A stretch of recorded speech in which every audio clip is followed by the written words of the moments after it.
مالک ہے۔ کوئی مصیبت زمین میں اور خود تم پر نہیں پڑتی مگر پیشتر اس کے کہ ہم اس کو پیدا کریں ایک کتاب میں لکھی ہوئی ہوتی ہے، اور یہ کام اللہ کو آسان ہے۔ تاکہ جو فائدہ تمہیں حاصل نہ ہو سکا اس کا غم نہ کھایا کرو، اور جو تم کو اس نے دیا ہو اس پر اترایا نہ کرو، اور اللہ کسی اترانے اور شیخی بگارنے والے کو دوست نہیں رکھتا جو خود بھی بخل کریں اور لوگوں کو بھی بخل سکھائیں۔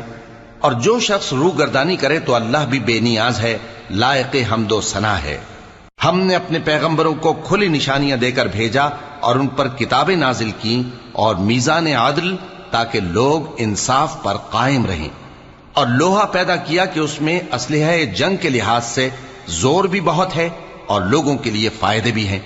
اور اس لیے کہ جو لوگ بن دیکھے اللہ اور اس کے پیغمبروں کی مدد کرتے ہیں اللہ ان کو معلوم کرے۔ بے شک اللہ زور آور ہے